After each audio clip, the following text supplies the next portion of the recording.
nouveau, on a coupé, et pour des beaux créneaux qui viennent de la paix.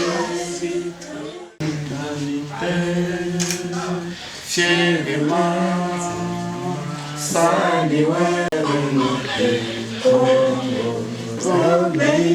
Congo, les échos vacilleront d'agranger, protéger à tout sommet, protéger les protéger, les aider, à notre postérité pour toujours. Mariage haiwezi kuwa celebre na ya kwa proclamer. Ndio maana tunaproclamer mariage kisha vingine ni baadaye.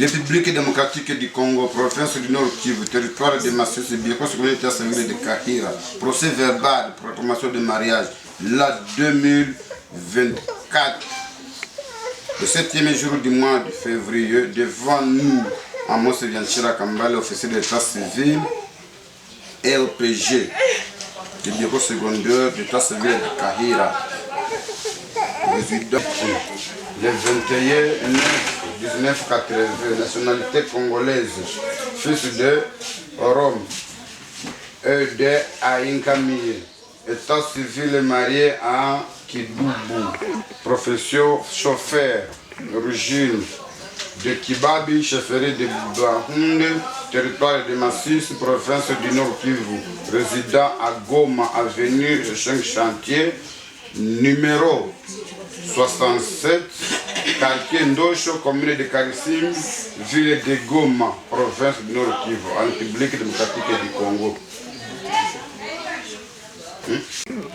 Kidoubou,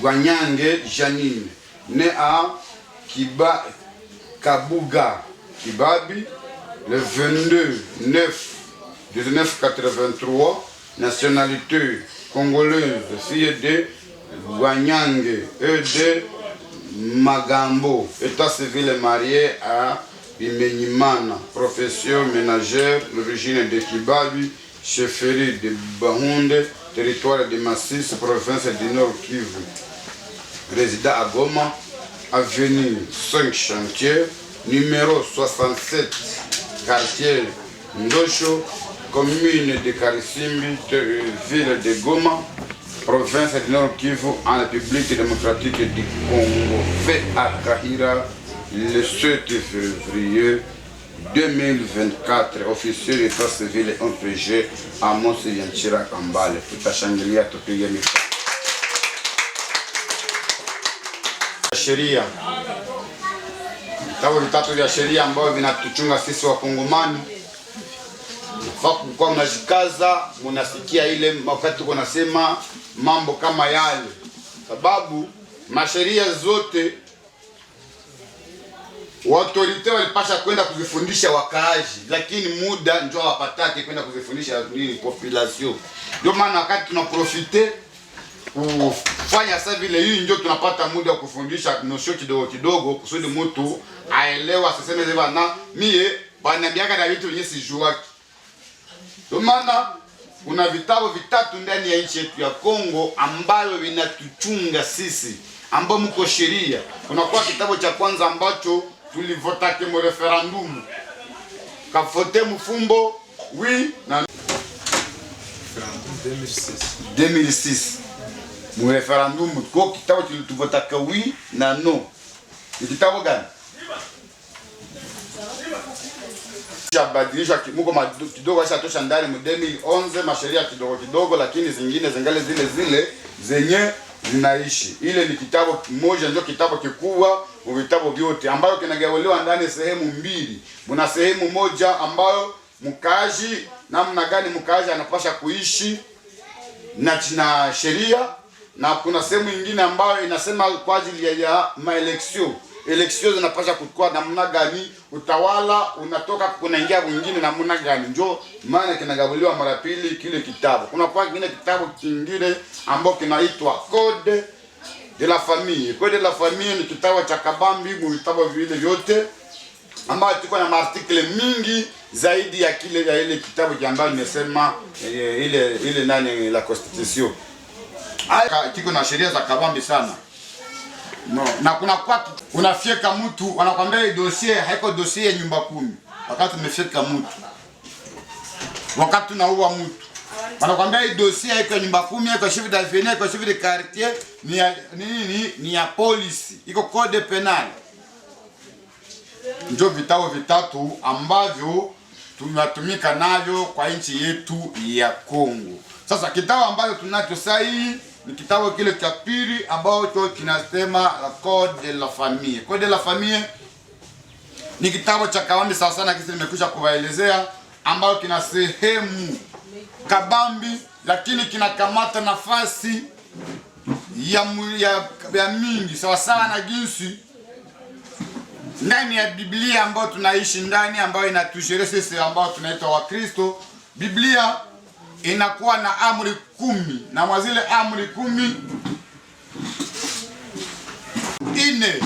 ine ambazo wanatambia kama ni za Mungu na mtu. Mwazile amri 10 ni Mungu na mtu. Namna gani mtu anapata kufanyia Mungu, anajua anaishi pamoja na yeye bila shida. Na zile 6 ni mtu na nani? Mtu na mwenzake. Sheria za mingi ndio maana tunasema sasa inakifanisha na zile amri 6 ya mtu na nani? Na mwenzake. Hivi alo inaonesha namna gani unapasha ishi na mke wako ambao unakuwa naye, unapasha ishi na mtoto ambao umezala, unapasha ishi na washirani, na unapasha ishi na jamaa. Ambayo inasema kwamba mwanaume wakati amekwisha kuoa, hapana muzaha. Hapana muzaha. Kwa responsable wa jamaa ambayo mmekwisha kuwa nayo, ukigaramia mke wako kwa kila jambo lolote, babake na umsike kwa wapi? Hayafika. Nitaka nimwambie kwamba hata jana juzi nilikuwa hapa, niko nasema juu ya etat civil, bali mwenye nasema bana mie hivi vya mariage hivi ni vitu vya mimi sitaki kuna. Ngoja nikwambie saa hii kama bibi yako yeye Janini, sio wewe Janini. Leo ndio umepata bwana. Ndio. Siku zote ulikuwa unayogama mvula hapa kwa limenyimana. Kweli. Ulikuwa unayogama mvula hapa, na ulikuwa wewe olewaka hapa. Ndio. Janini angegonjwa. Kwenda kutunzisha wewe ilikuwa ni butashe yako. Kusudi unaambia hapana, sheria ilijua kama ulikuwa na yeye. Ulikuwa na siku gani? Hata upande kilima chote cha kolta cha mali yote ya Nyiragongo, so for example ile kilima Nyiragongo, uipande senjo mali ya yumepana kunini kumanamuke, lakini hauyafika hapa mbele ya drapo ya nchi hivi jinsi iko hapa. Hivi kitu kunaona hapa. Vile yote kunafanya ni bure. Vile yote kunafanya ni bure. Sababu kugelea geriri ya muruba ya akabana kandi gakobwa keza akakata mukizu wanje akakazana akabona nebe kemangiye guhereza hano wowe ukaza uruku giriki uruku mukimeyure abitaguniki mukibeyure ya modoka yo nasanze hano yafuso ugasanga yanditse ku mugore wawe ureo nyagize anumuze bivuge ani ni sawa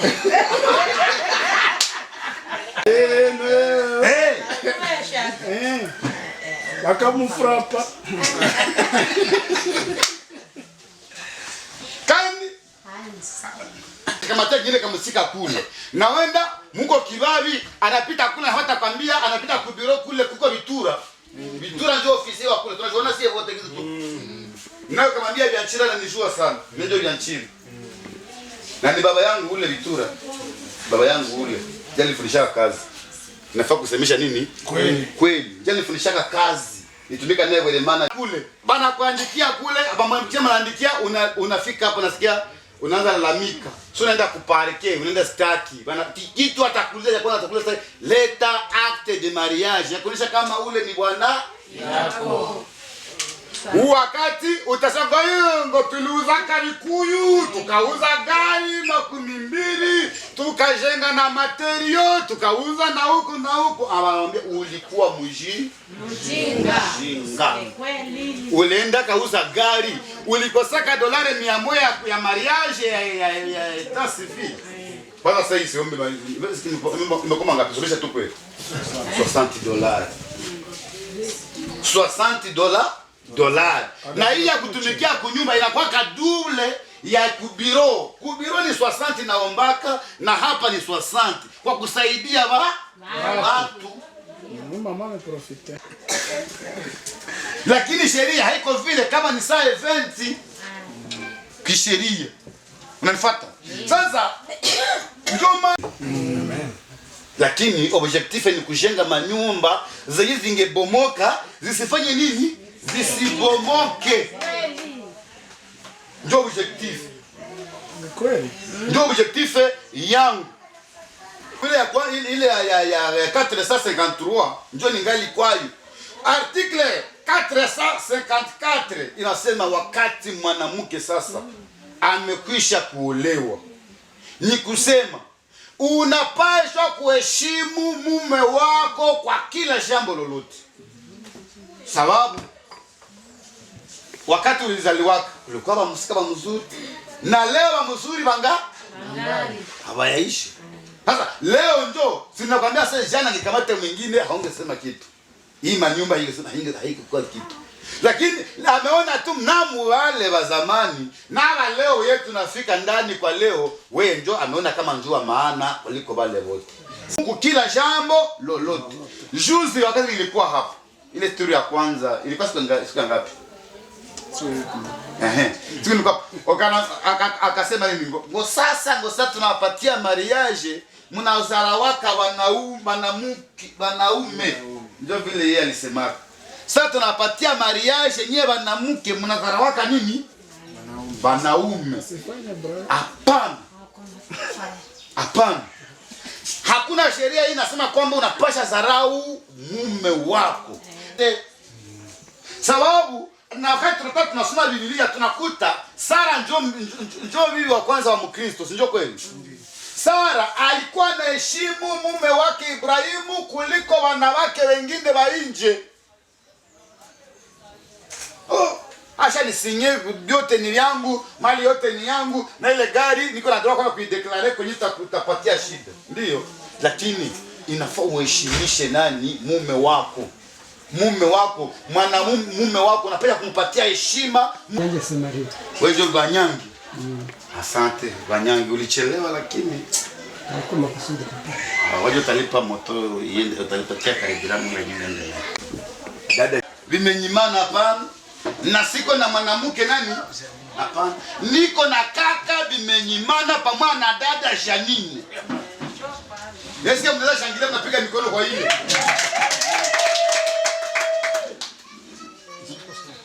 Kaka yako leo njoo amepata wana.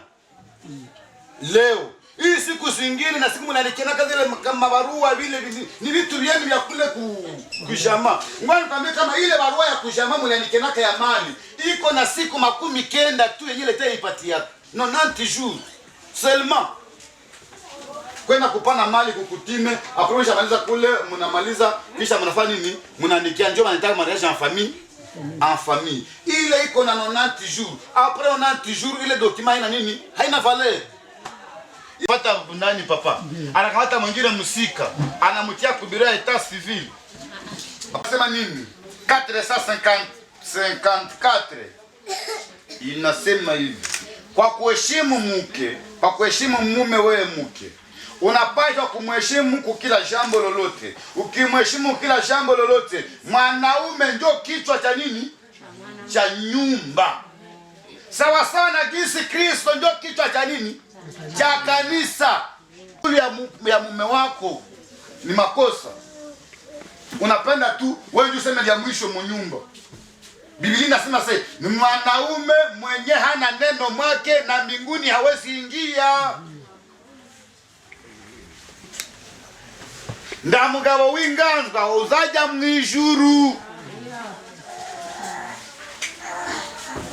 Yaba ngo wakatelo kupatia mariage mjuta domine wana umanza mwewe mwili haliwezekane. No.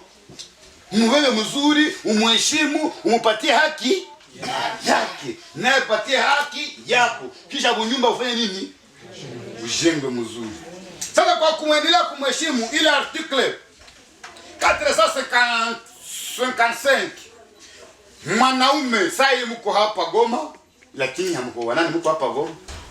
Mko wapi? Masisi. Sema groupement ya Kibabi. Ndio. Ni mkibabi. Tuseme mlikuwa Kibabi. Lakini maisha ikaendelea akakukamata akakufikisha wapi? Hapa Goma. Sawa sawa na jinsi unaweza kuwa na mtu wa kazi mnyumba. Ndio nilikuleta. Ngoja nikwambie mzuri. Ndio. Sawa sawa na jinsi unaweza kuwa na mtu wa kazi mnyumba anakutumikia mzuri. Akija kutumikia mzuri wakati una hamu nasema bwana huyu mtu sitafanya nini?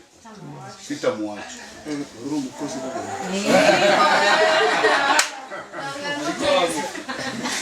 Kwa mtumishi. Sitamwacha. Nilifika hapa Munzenze hapa sasa hivi. Lakini jana haikukua vile. Jana haikukua vile. Na sasa hii article inasema nini? Kumheshimu kila shamba wakati mlikuwa kule, maisha yanaweza suete inasema sasa hii tunaenda Kinshasa. Ngoja niambie sisema turudie kule chini hapana. Ngoja niambie hivi mmetoka kule chini Kibabi, mmefika Goma, mwende Kinshasa. Hapo Kinshasa mwende mwende Ulaya. Sio vile. Sio vile. Hakuna maana tataka ya mzuri bandu. Kibabi tumebakia kule, tumepia Goma. Goma nisha zoea, shapana marafiki na ndugu wa mimi sitaki toka Goma. No. Shida maile bako na filme haiko mzuri. Hapana kuambia mume wako, hapana. Unanifuata pale? Unaendaka. Unapasha enda na mume wako mahali kokote. Tunaanza kwa lunganisha bibi yangu njoo ule. Ndio nimepia na njoo. Njoo bibi yangu. Njoo maana. Hapana kuambia bwana wende ndio kutanaka kule. No. Isipokuwa kwa habari ya uzinifu anamfanya kuwa nini? Muzinifu. Muzinifu.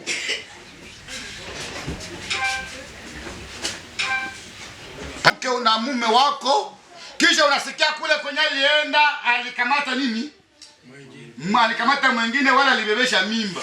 Ule mtoto shule katazaka kwenda pamoja na mke na mume wako. Ulikatalaga kumenda naye. Unapasha mulea sababu wewe ndio muingiza mwile shama.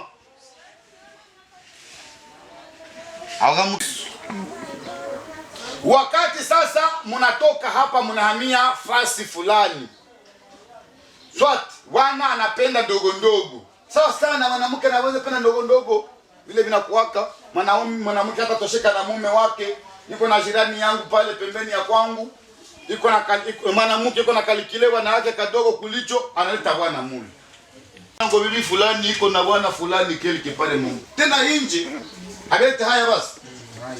Agelete haya. Sinia sana. Sasa sheria inasema nini? Sheria inasema kwamba unapasha ingia kutripe yenye ko karibu na nyie. Mie ninabanunganisha hapa niko aja publique wa inchi. Siko aja wa Kahira wa Masisi hapana. Na siko aja wa province ya Nord Kivu hapana. Niko aja publique wa nini? Wa inchi yote mzima ya Kongo. Dokimanda kupatia hapa iko dokima ya Kongo mzima. Ndani ya nyumba wakati mume na mke wamekwisha kuwa pamoja kuna zawadi ambayo inapaniwa ya Mungu na zawadi hiyo ni watoto ambao ni kado. Watoto ni kado. Unanifuata? Watoto iko kado. Kuzala na kutozala mbele ya Mungu yote ni sawa sawa. Unanifuata pale? Mungu anifuata wazazi? Ndio. Haupaje kufukuza mwanamke kwa sababu afanye nini? Hakuzala. Haupaje kukatara wana yako kwa sababu yeye hana mbegu. Hapana. Sababu ile ni kado. Na kado mtu anapatiwaka kado yeye itajisikia. Na kama ukupatia kado, esi utaenda nifungisha. Ni mfano niko nauliza. Lakini sisi tunazoea tukasema kama mwanamke hakuzala inafaa umfukuze. Hapana. Haupashi kumfukuza, sheria ikubali vile na Biblia haifanyi nini? Haikubali. Mimi niko pastor. Niko pastor. Ndio maana ni kama iko sasa sana chama andiko niko pastor kwa sepaki. Niko pastor. Na kwa sababu ya ile hii article inasema kwamba ikiwa watoto ni kado. Watoto ni kado, wana haki 3. Mtoto ana haki ya kukula, ana haki ya kuvala na ana haki ya kufanya nini? Ya kusoma. Zile haki 3, zingine zote ni accessoire. Na huyu mtoto ni mtoto mwenye iko chini ya miaka 18. Ndio kuna haki hizi 3. Sababu gani sheria inasema vile? Sheria inasema vile ikijua kwamba après 18 mtoto huyu anapewa kuweko na diplome d'etat. Ikoonyesha ku universite, na hawezi na mfundisha ngo mie hakwenda ku universite. Hapana. Na uko na diplome d'etat. Unanifuata pale? Yenyewe niko naendelea na wafia kwa niveau ya. Kama nguvu ziko anapewa kufanya nini? Anamsomesha na somo. Mimi pale haiko makazi. Huyu mwenye anafikia miaka 18 sasa. Kama ni musika, kama ni kiana, anapaya kutafuta kazi wa mikono. Anashikaramia kidogo. Hautaenda omba baba yako umuombe umwambie sasa nipatie sous-vêtement, niweza kidogo. Hapana, tafutika kitu kadogo na sunset. Na tunaruka vingine ni vya mingi nyatezi maliza. 467 inasema nini? Inasema wakati mwanaume na mwanamke wamekwisha kupendana inabidi kutosheleana pamoja na upendo, pamoja na uvumilivu. Haya mambo ndio yanaweza kufanya nini? Yanajenga unyumba pamoja na kuaminia. Ni maneno ngapi nimesema? 4. Unifuata mzuri. Kutosheleana, upendo, uvumilivu na kufanya nini? Kitu ya kutuaminiana inabomola tofalini. Kutuaminiana, kwa papa limenyimana, wana yako hata jua, niko nasema mfano kwenye mko pale. Mko nifuata mama. Ndi munyo mbele. Ndio kwigisha ufite ubwira mu ruyombo. Uzikumva igiriki, mwana uzikumva igiriki mu ruyombo. Unaweza toka hapa. Swate banajua kama ulikuwa kwa limenyimana kuko fete hapa. Après wana hata jua kwamba ulikuwa tu kwa limenyimana, anaweza ulitoka na kisha kweshi fasi fulani. Oro uko ulishinda wapi? Ulishinda hapa. Ile kitu sasa unafika kunyumba unaona hango. So mbona unachelewa sina jua tu. Wana sote na runa. Ile vitu vinabomola nyumba mingi. Ile vitu vinakuwa sababu vile wana natoka kwa mfano amechomoka ameenda. Amefika tu na amechelewa kidogo. Honda hando waruri wanalikuwa runa. Hakuna kuaminiana. Na ile kutokuaminiana inaacha mtu anagondea munini? Munyumba, hata kuwa na hamu ya nyumba, hata kuwa na furaha ya ile munyumba. Anagonda sababu ya kutoaminiana. Kutosheleana hayo ndaviruka sitasema kwa sana. Ndaruka hili. Upendo inabidi unyumba unashengewa na nini? Na upendo.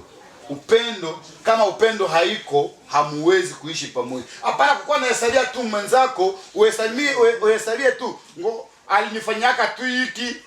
Unahesabia tu vibaya tu, na uhesabiaka 3 kizuri shakufanyizia. Ile ndio ni mubaya. Inafanya simama fixi, lakini kukipiga tu kazaruba inakutanisha nini? Matawi inakutanisha. Njoo ile kufanya nini? Unaweza kurogana munyumba, wakati mnapokorogana msimalizane. Sio Biblia inasema vile. Sasa 87 ndani ya nchi yetu ya Kongo mna shurti 3 ya kufunga ndoa.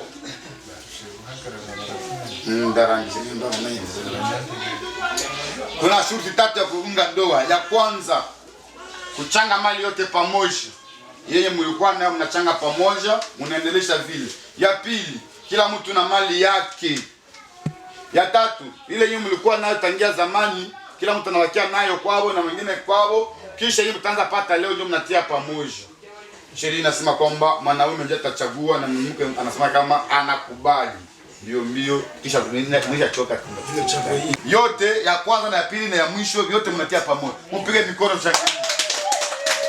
Mketi watu ni kale kwanza pamoja. 10. Zaidi ya 10 mmubale. Nasikia tu kwa sambo pete, mbo hapana. Unanifuata. Lakini kweli pete inamaanisha upendo. Iko alama ya upendo. Ndio esigne. Pete ni sinya ya nini? Ya upendo. Ndio. Tusipitishane. Hapana. Hapana, ngani kwambie. Mimi nitasema haiko vyangu. Hii ni alama ya upendo. Sawa sana kisi ni alama ya upendo. Ndio yenyewe leta ilitia sawa vile alama ya upendo. Na kibiblia inaonekana ndani ya Biblia. Inawaambia kama article zote zile tunasoma na tunafundisha kwa serikali zinatoka mkuu wa wao ni nani? Ni Biblia. Niupatia verset tena juzi, sasa uniuliza vijua pete. Ulienda isoma? Wewe endelesha kwa. Ndio, nafanya kupatia nikwambie. Kusudi kesho usibishane ya nani. Pete inaandikiwa Mwanzo sura 13 na ngapi? Na 8. Unafuata? Ndio. Sura 13 wakati Yuda alitoka akaingia kwa mkwe yake mkazana wake akamuomba nini? Akaenda fanya naye uzinifu. Kitu chenye aliomba nini? Alimuomba pete yake alikuwa nayo mikono, akamuomba kamba yenye alikuwa anajifunga, akamuomba na muhuri na nani na muhuri. Muhuri ni nini? Ndio maana inamaanisha upendo. Na upendo wakati inamaanisha na hii pete inaonesha kwamba hivi haina kwenye inaunganishiwa na upendo yenu bimenya kwa bibi yako Janine isikuwe na mwanzo na nini na mwisho. Ndio maana pete ni alama ya nini? Ya upendo. Isikuwe na mwanzo na mwisho. Sababu hii ni alama yenyewe unatafuta kuvika mume wako. Na hii alama hivi haina mwanzo na mwisho, nafasi kwa liunganishiaka. Na ndio maana upendo usikamatie hapa na ishie wapi? Hapana kuhesalia tu mabaya kwa mwenzako. Kila mwanadamu ni mdhaifu. Juu ya mubaya. Unatoka hapo unatoka hapa na bibi yako. Sote kuyu naenda mwinchi yenye piga hatua moja mbele afate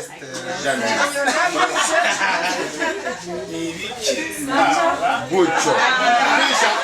Kisha usiniangalie mie Janine. Usiangalie wale wapembeni.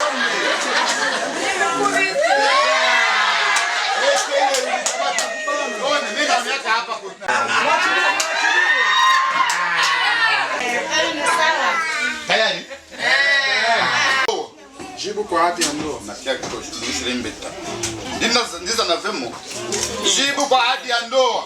Jibu kwa hadi ya ndoa. Mimi bwana nimenyimana Oromo Vandeze. Mimi bwana bimenyimana Oromo Bantezimisi. Ninakubali kwa heshima yangu. Nakubali kwa heshima yangu. Mbele ya Mungu. Mbele ya Mungu. Mbele ya serikali. Mbele ya serikali. Mbele ya wazazi. Mbele ya wazazi. Na watu wote. Na watu wote. Kumkamata bibi Dudu Rwanyange Janine. Kumkamata bibi. Kumkamata bibi Rwanyange Janine. Dubu njoo ya kwanza. Kumkamata kidudu Rwanyange Janine. Hapana kuendelea kuwa. Kuendelea bila kuendelea kuwa leo ndio nakuwa mke wako wa pekee. Leo hapana bila mimi kuwa mke wangu wa pekee. Kwa siku zote. Kwa siku zote. Nina ahadi kuwa mwaminifu kwake. Na ahadi kuwa mwaminifu kwake. Kumpenda. Kumpenda. Kumvumilia. Katika furaha. Katika mateso. Tukichangia yote tutakayopata. Tukichangia yote tutakayopata. Kadiri Mungu atakayotubariki. Kadiri Mungu atakayotubariki. Sema officier de mariage. Mimi bwana bimenyimana Oromo Bantezimisi. Rudiria pale. Mimi bimenyimana horo. Hii Na kuvika pete hii. Ioneshe watu ile pete unakufika. Kushangilie pete na kuvika pete hii kwa ajili ya ahadi, kwa ajili ya ahadi la kutimiza mapasho yafuatayo, ya kutimiza mapasho yafuatayo: kuishi pamoja, kusaidiana, uaminifu, heshima na mapendo kwake, na hiyo yote katika furaha, katika mateso, katika utajiri, na katika umasikini, na kifo ndicho kitakacho nitenganisha. Amina. Na kifo ndicho kitakacho nitenganisha. Amina.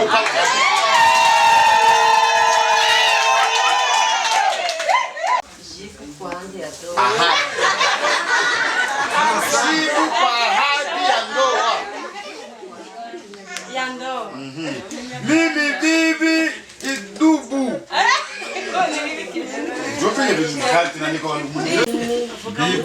Bibi Kidudu. Kidudu ni kidudu.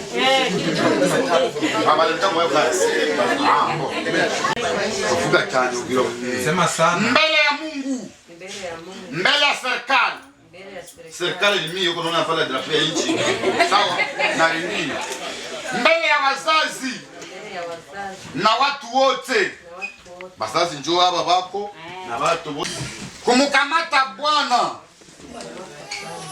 Bimenyimana Oromo Bantezimisi kuwa mume wangu wa pekee wangu kwa siku zote. Nina ahadi kwa mwaminifu kwake. Nina ahadi kwa mwaminifu kwake. Nina ahadi, tuende horo. Nina ahadi kuwa mwaminifu kwake, kumpenda, kumvumilia katika furaha, katika mateso, tukichangia yote tutakayopata.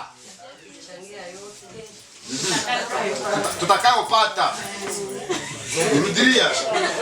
Tukichangia yote tutakayopata.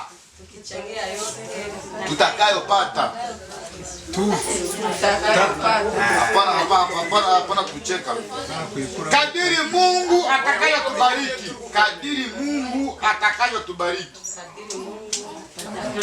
Atakavyo tubariki. Tuzasangira byose byo tuzabona kukumbana izagiriki izabiduhesha. Izaduhera yangi izabiduha. Nibyo ile ndio. Kwa ajili ya ahadi ya kutimiza mapasho yafuatayo. Kuishi pamoja, kusaidiana, uaminifu, heshima na mapendo kwake. Unapasha mpenda kuliko wanaume wote, sawa? Na hiyo yote katika furaha, katika mateso, katika utajiri, na katika umasikini, na kifo ndicho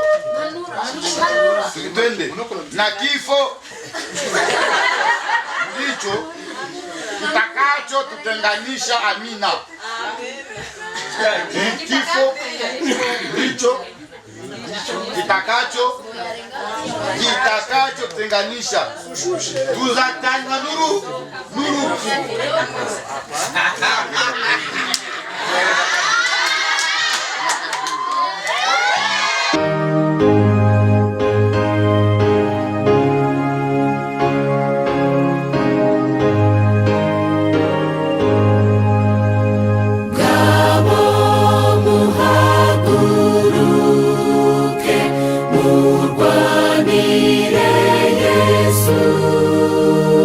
Murindi ngabe kama original. Yenye utaenda nayo Ulaya, wanasema kweli ili toka ku bureau ya etat civil. Etat civil. Unaona? Hii ndio mwanamke. Wakati yote hauna hiyo munyumba yako usiwaze uko na bwana. Wakati yote hauna hiyo munyumba yako usiwaze uko na bibi. Hapana. Ndamugurufi. Umufi ndio bya bindi byo kwijijisha gusa. Lakini hauna ndio maana sheria inasema kwamba hii acte de mariage inapewa mwanamke na mwanaume anaikamata.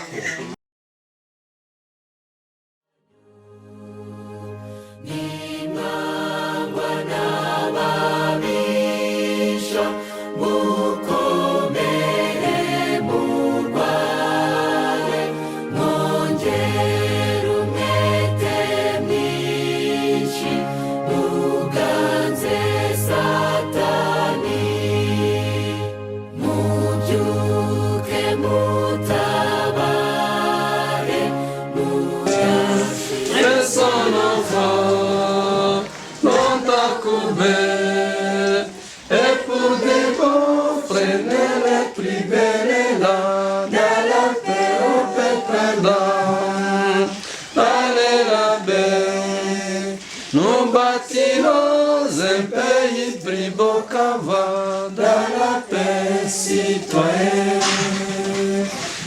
Donnez, il est sacré de votre solidarité. Fièrement, saluez l'humble main de votre souveraineté, Congo. Congo, Congo, Congo, bien-aimé, Congo, nous préparons nos soleils, nous assurons ta grandeur. Protégez nous transcender, protégez du 30 juin, jour sacré, ça les témoins, jour sacré, c'est l'immortel, c'est ma liberté. Que nous légons à notre postérité pour toujours.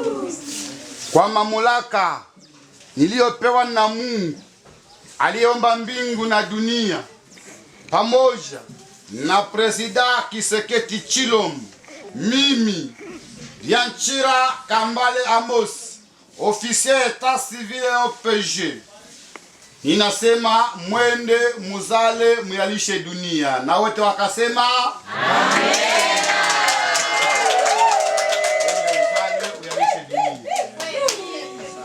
Mwende uzale uyalishe dunia.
Ni kihano chawe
urw'amenyo noye kubyitaho,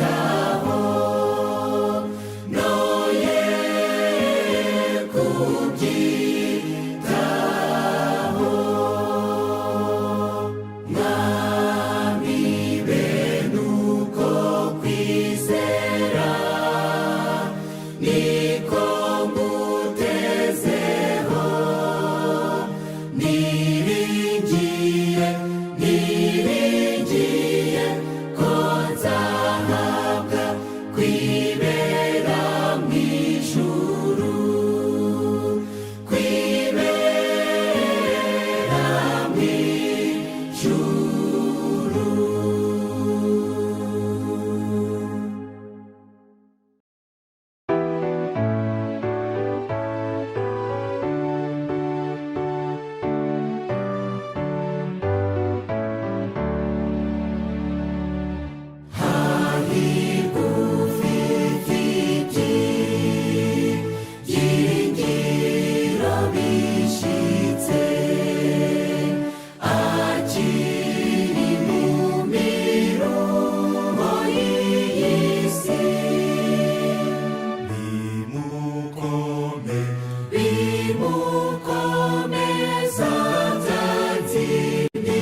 sauti pandisha sauti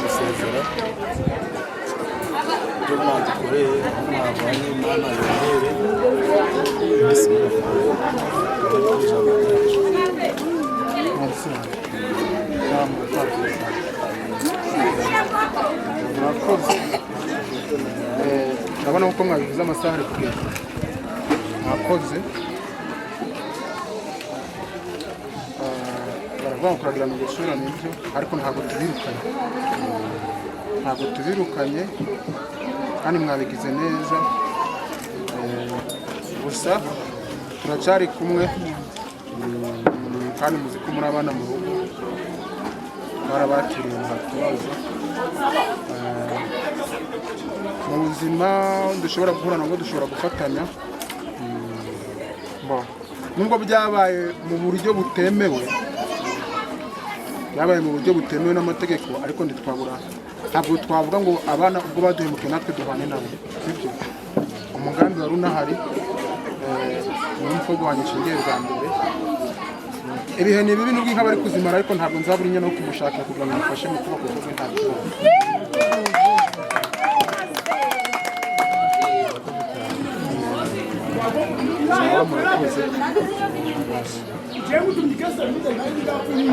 twaba turi gusezerana noneho musigara amahoro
Yesu